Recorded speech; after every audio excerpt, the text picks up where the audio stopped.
Music by DUDE. Speak Black to Me. Speak Black to Me, a dynamic space of Black discourse where we engage in the process of elevating and transforming the mind.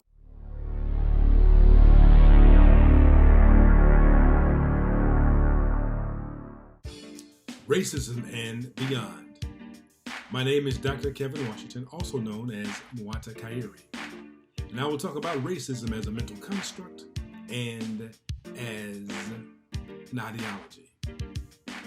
I will also discuss how to identify and understand racism when it has been woven into a culture, so much so that it is indistinguishable from any element of that culture. And thirdly, I will talk about ways of having cultural responsive interventions to address the dynamics or the negative effects of racism. To begin our discussion, let's talk about the film Black Panther. Some suggest that this film was a racist nightmare, in part because it was the exact opposite of what is normally portrayed for superhero movies. See, Black Panther had a 99% African or African descent cast, whereas typically films of superheroes have the exact opposite. Next, the film depicted Black family life in a more affirming manner. And thirdly, it shed a positive light on Africa as a continent filled with resources and not in perpetual turmoil. One of the things that it did is that it showed Black family life being strong, where there was the mother, the family members, that there was family coming together, son, siblings, engaging in the fight to create a condition of peace and wellness for the home. The elders were present in the lives of the youth. Black men and women could be seen positively loving one another. There was a division of labor within the community where the women protected the interior and the men protected the exterior. That there was African superior intellect being presented, where we saw Shuri creating these phenomenal inventions. And thirdly, there was a richness presented in the environment of Africa. Now, this would be a nightmare because the ideology of racism suggests that there is nothing positive of any other ethnic group outside of European ethnic groups. So we will focus on racism in the context of European superiority, European ideology. See, there are three components to racism that must be discussed. There is prejudice, that is a preconceived opinion not based on reason of someone or something. There is discrimination, the unjust or prejudicial treatment of different categories of people or things on the grounds of race, age, sex. It means to distinguish one thing from another, discrimination. And then there is stereotype, a widely held but fixed and oversimplified image, an idea of a population, people, or thing. It is tied to a mental shortcut or heuristic that is utilized to summarize the totality of what it means to be a part of that particular group, or be that person, or be that thing. See, racism has three elements that I want to identify. The first is individual racism. This form of racism is when one identifies a particular person and view themselves as being superior to that person, no matter how phenomenal that person may be. Institutional racism is revealed in the policies and practices that contribute to discrimination for a group of people, such as a placement test. Under this form of racism, we see that there is structural and systemic racism. Structural is the dynamics of racism being a part of a ideological core of an organization or business.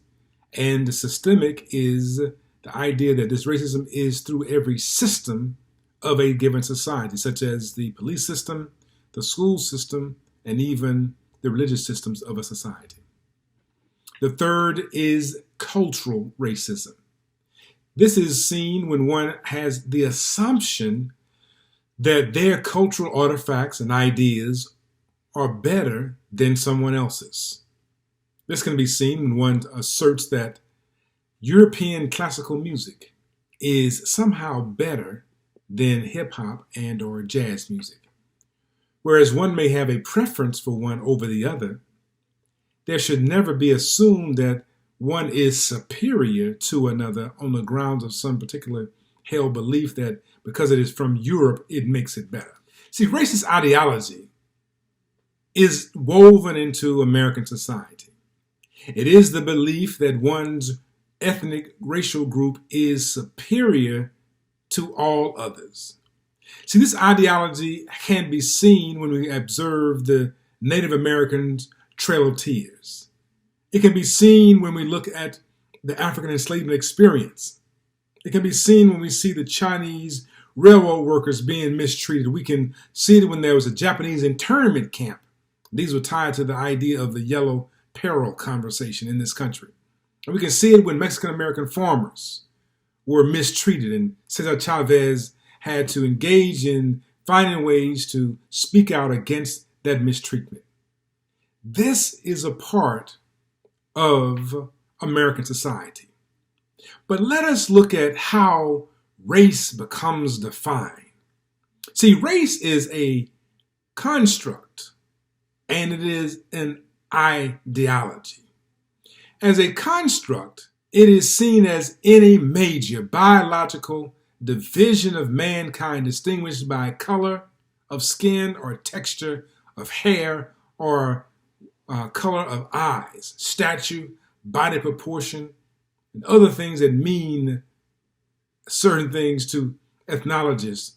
The three major ones that have been discussed in this country has been the Caucasian, loosely associated with being white, the Negroid, associated with being black, and the Mongoloid, the yellow race, with various subdivisions in all of these. The term has acquired so many unscientific connotations. I wanted to engage in some research about where the origins of this term race came from. According to philosophers Berlusconi and Lott, the modern utilization of the term was initiated by Francois Bernier, a French philosopher, in 1685. So, in doing my research, I realized that Bernier was a student and philosopher of the priest and philosopher Pierre Gassendi. Pierre Gassendi lived from 1592 to 1655. He disputed René Descartes, Kepler, Galileo, Mersenne, Beckmann, and Hobbes. He sought a better understanding of the dawn of modern imperialism, and he wanted to communicate anew ideas of Epicurean Stoics and early thinkers. He was an eclectic. Francois Bernier, a 17th century French traveler, classified humanity into species and races typical of the time. They laid the foundation for what would become known as race and later racism. According to Gabriella Beckles, racism emerged during the 17th century Renaissance period when elites showed appreciation for reasoning and rationality. At that time, Europe was in turmoil. Kings and queens were being killed, and there were religious factions where death was very common. The industrialization created densely populated cities, and so there was this idea of creating a construct to determine who was better, and who deserved to live, and who did not. See, Europe at the time was debating import of African enslavement and utilizing race as a construct. But race was seen as a biological factor that determined a host of social and psychological outcomes in Europe, such as health, criminality, and psychological abnormality. Enslavement of African people was profitable in the Americas, and thus race became utilized as a tool to discern a population on the grounds of their physiological expression, and thus it became affiliated with people of African descent and racism in the institution of African enslavement. At that time, there was the science of taxonomy, that is, classifying individuals and labeling things. It was a part of what was called the Age of Enlightenment. European intellectuals were seeking to explain their surroundings, and eugenicists were just coming into light in the 19th century. That is, Galton and Spencer and Darwin. So racism was a philosophical construct with religious underpinnings, driven by worldview, informed human conduct, and created social action. And that becomes the cycle of race and racism. When we talk about social action in the Americas, we see that racism becomes the key construct to terrorism of people of African descent. Dr. W.E.B. Du Bois states, men were stripped of any form of pride and self-respect by being humiliated in front of his family. Women were often taken from their husbands and raped at their owner's discretion, which further diminished the black man's sense of self-worth as well as the woman's self-esteem. He wrote about this in The Souls of Black Folks in 1903.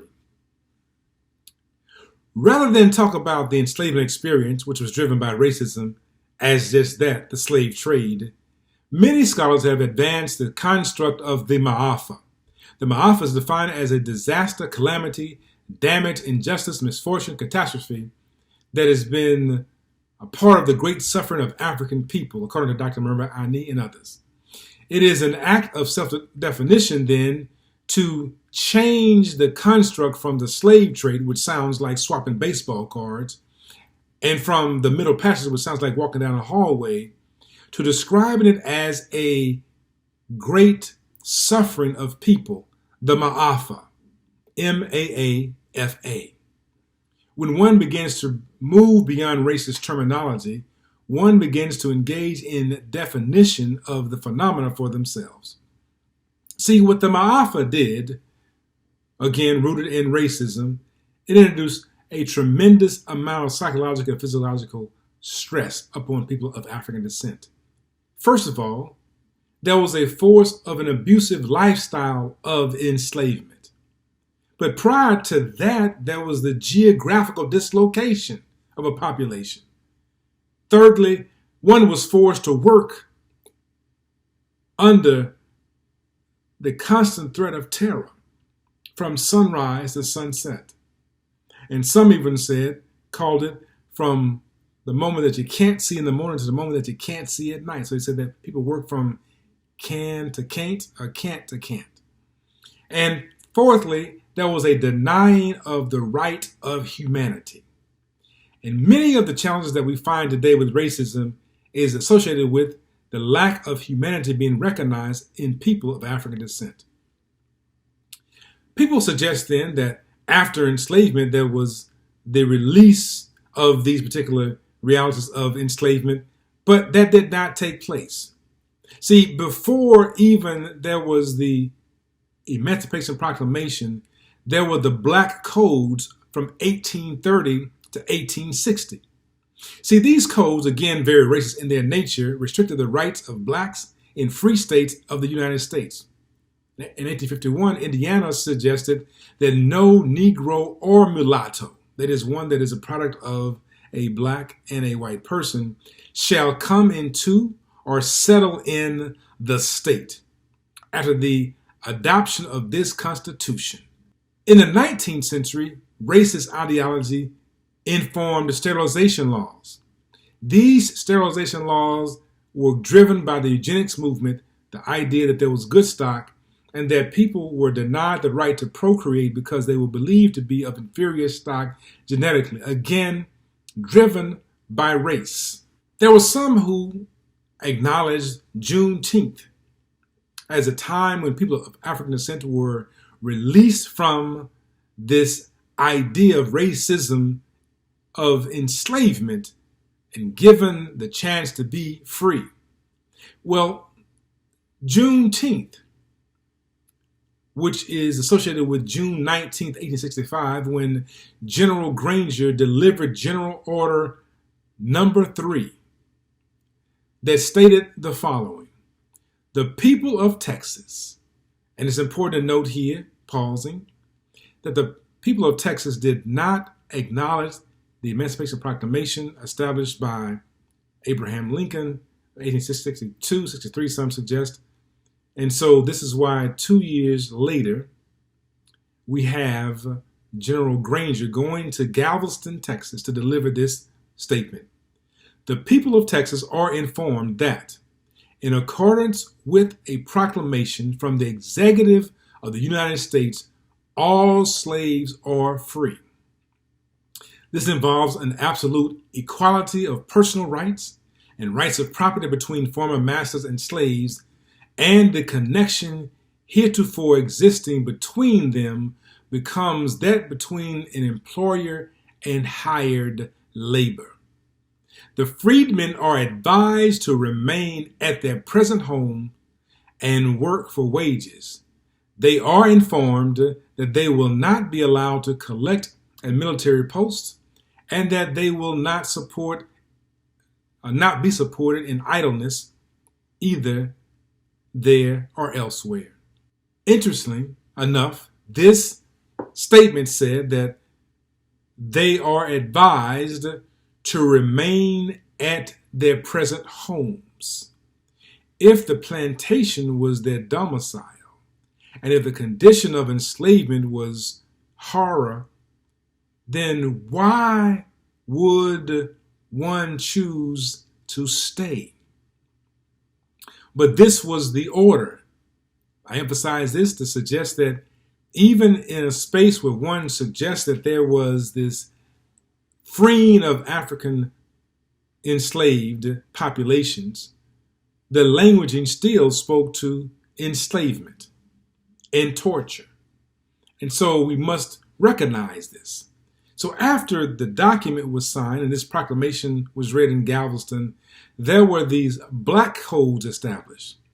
See, the black codes of 1865 were passed to restrict freedmen's rights following the Emancipation Proclamation. That means that there was the black codes before the Emancipation Proclamation. There was enslavement in and around that process. And then following that, we have the same ideology being repeated. And again, it's grounded in racism. So this is the reason why I want to unpack the dynamics of racism, because if we talk about people being held in bondage, or we talk about the issue of being free, or talk about the construct, we have to look at its impact. See, in Mississippi, Negroes were told by the black codes to have an annual contract for their labor in writing, meaning that they had to be contracted to do the work to stay in Mississippi. In South Carolina, persons of color contracting for services were known as servants, and those whom they contracted with were known as masters. This was in 1865. So, how long have people of African descent really been free in this country from the grips of racism? Following the black codes, the Jim Crow laws were established in 1876 and ran until 1865. It established things such as separate but equal in schools. Blacks and whites were to ride in separate train cars, eat in different parts of the restaurants, and live in different houses. Terror groups procured land from black people on a day-to-day basis, such as the Tulsa, Oklahoma situation, or Ocoee, Florida riots, or Rosewood, Florida riot. It was based on the procurement of people of African descent land, And again, sterilization laws were enacted during this period of time. Many women in Mississippi suffered from what was called the Mississippi appendectomy. This is where women may go to the hospital for abdominal pain, and medical doctors would perform hysterectomies on these women, denying them the opportunity to even produce children. This was a part of the Jim Crow era. Coming out of the civil rights movement, we have sundown town laws where it was suggested that blacks must be out of certain towns by sundown or they will be lynched. Redlining in areas like Chicago and other major cities, the practice by which banks denied loans to improve living conditions where people of African descent lived, and therefore these particular buildings would become run down, another form of structural racism. And then there was gentrification that took place, where once the houses had become run down, they would then be sold at a low rate and allow individuals to come in who were deemed to be desirable, typically whites, and the value of that land would begin to increase, pricing out the African population that lived there. And thus, they have what they call urban renewal. Imperative to note is that throughout this period of time, there was racist actions in the form of terrorism, groupthink, mob behavior, lynching of men and women. This was the residual effects of racism in this country. And in 2020, we have Ahmaud Arbery, George Floyd, Breonna Taylor, encountering the same behaviors of lynching. See, American society, grounded in racism, has inundated people of African descent with violence for over, some would suggest, 200, 300, 400 years. Mob terror, lynching, enslavement, sterilization, police brutality, and the list continues. And violence begets violence. So there's social, cultural, and institutional violence. It brings about interpersonal and intrapersonal violence. See, the violence among people of African descent has been so well executed that according to Amos Wilson, the problem of black on black violence is a problem of cultural misorientation, self-alienation, and self-hatred. We have internalized his ways, and he means European ways, and this is called intropression. This is the impact of racism. Now we see racism playing itself out in ways that some would call innocuous, in the form of microaggressions. See, a microaggression is an everyday verbal or nonverbal environmental slight, a snub at someone else.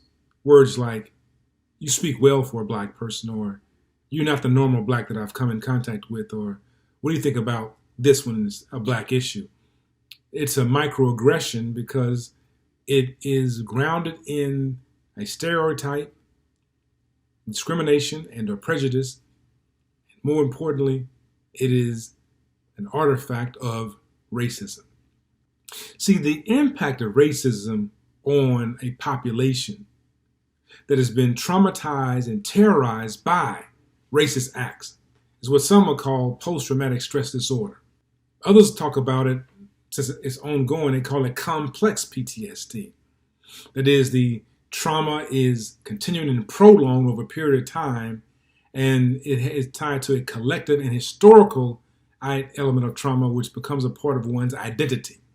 So when you look at enslavement, for example, it is a part of the African American identity and that it is tied to the trauma. So to think about being African American is to think about enslavement. Tied to racism is to think about one being oppressed, marginalized, and dehumanized.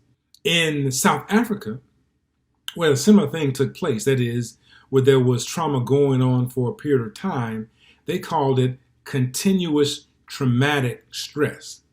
It's the idea in which stress is contradistinction to in the post-traumatic stress disorder, because it is something that is ongoing or was ongoing as political violence of the indigenous African population there. And so they call it continuous traumatic stress. And others talk about post-traumatic slavery disorder, post-slavery stress disorder, post-traumatic slave syndrome, or alien anti-self disorder. Dr. Georgia Leary has received a lot of attention. She talks about post-traumatic slave syndrome.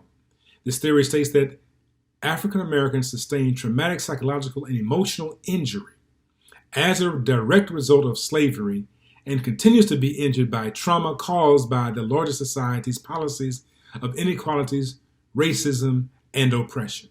Danzer suggests that the trauma of African people is indeed transgenerational. He says that this trauma is transferred from the first generation of trauma survivors to the second and further generations of offsprings of the survivors, and this is what he calls transgenerational trauma. Dr. Robert Carter talks about the impact of these things. He calls them racial discrimination, racial harassment, discriminatory harassment. Racial discrimination is barring access, exclusion, or withholding and using deception. Racial harassment is physical, interpersonal, verbal assaults and stereotypes, and discriminatory harassment is white flight, isolation, denial of promotion, questions of qualifications. Also, people ask the question, well, how did you become a doctor? As if somebody was given a degree out on the corner. I would submit that it is persistent, and thus I call it persistent enslavement, systemic trauma, or PEST. It is the protracted residual effects of the enslavement experience on the psycho-spiritual well-being of people of African descent. It is called psychological devastation. It is grounded in spiritual disruption, emotional destabilization, economic disinheritance, political disenfranchisement, and ultimately dehumanization. I call it persistent enslavement systemic trauma because it is ongoing, persistent. It is based on the ideology of enslavement. It is systemic. It runs through every aspect of society, and it is traumatizing. For example, people of African descent in this country have to think about what names they give their children. Do they use European names? Do they use some names that will sound more appealing to them, but it may disfavor their children later? What schools do they attend? Do I attend an Ivy League institution for college, or do I attend another state university? How do I dress? Am I too flamboyant, or am I not colorful enough? How do I speak? Do I speak in a way that Europeans will like, or do I speak in a way that is culturally appropriate for where I find myself? These are elements of trauma that are encountered by people of African descent every single day in this country. And people are not aware of this level of trauma that they are encountering. And all of these traumas are associated with surviving racism. According to the United States Health and Human Services Office of Minority Health, adult blacks are 20% more likely to report serious psychological distress than are whites. Adult blacks living below poverty are 2 to 3 times more likely to report psychological distress than those living above poverty. What is the connection? The connection is racism. Furthermore, adults are more likely to have feelings of sadness, despair, hopelessness, and worthlessness than white adults. And while blacks are less likely than whites to die from suicide, Black teenagers are more likely to attempt suicide than are white teenagers. Associated with these behaviors is some element of racism and oppression. The impact of racism cannot be understated.